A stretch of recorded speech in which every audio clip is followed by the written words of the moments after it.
እንኳን ወደ ድንቅ ታሪኮች በደህና መጡ። ዛሬ የምናየው ተፈጥሮ የቸረቻቸውን ልዩ ችሎታ ይዘው ዓለማችንን የሚያስደንቁ 3 እንስሳትን ይሆናል። እነዚህ እንስሳት ከምናስበው በላይ ድንቅ ናቸው። አብራችሁን ቆዩ።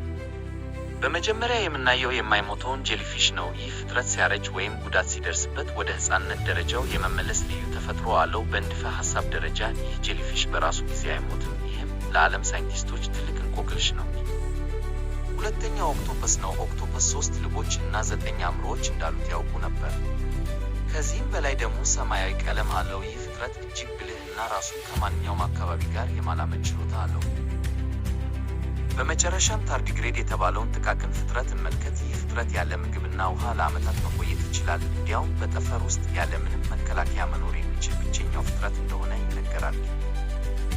ከእነዚህ እንስሳት መካከል የትኛው ይበልጥ አስገረማችሁ? አስተያየታችሁን ኮሜንት ላይ ጻፉልን። ቪዲዮውን ከወደዳችሁት ለሌሎች አጋሩት። ሰብስክራይብ ማድረጋችሁን እንዳትረሱ። ሰላም ቆዩ።